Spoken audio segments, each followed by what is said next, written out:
Allora Emma, oggi avete conquistato 2 punti preziosissimi in campionato perché avete sconfitto una delle principali rivali per i playoff, Don Colleoni.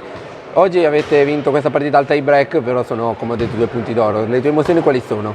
Allora, sicuramente sono 2 punti, ma valgono come se fossero 1000, soprattutto per le emozioni e anche la grinta con cui abbiamo reagito ai 2 set persi.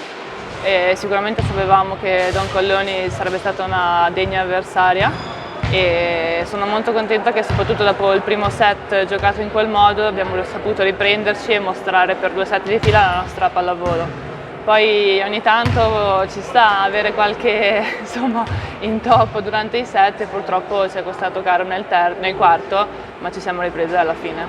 Oggi sei stata una delle principali autrici di punti della tua squadra dopo un periodo molto complicato per te, quindi oggi si può dire che sei tornata a essere un po' la Emma che tutti volevano vedere? Sì, diciamo che non è sicuramente un periodo facile, non è stato, e più che altro anche per vedere la frustrazione, insomma, di non riuscire a dare quello che si può dare, e quindi questa partita sa molto da normalità, ecco, è una ventata di normalità per me.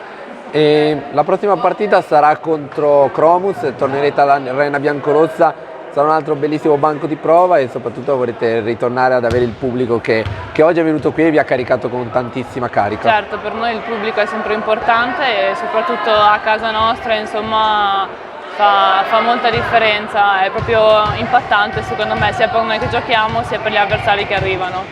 Bene, grazie Emma, in bocca al lupo. Grazie.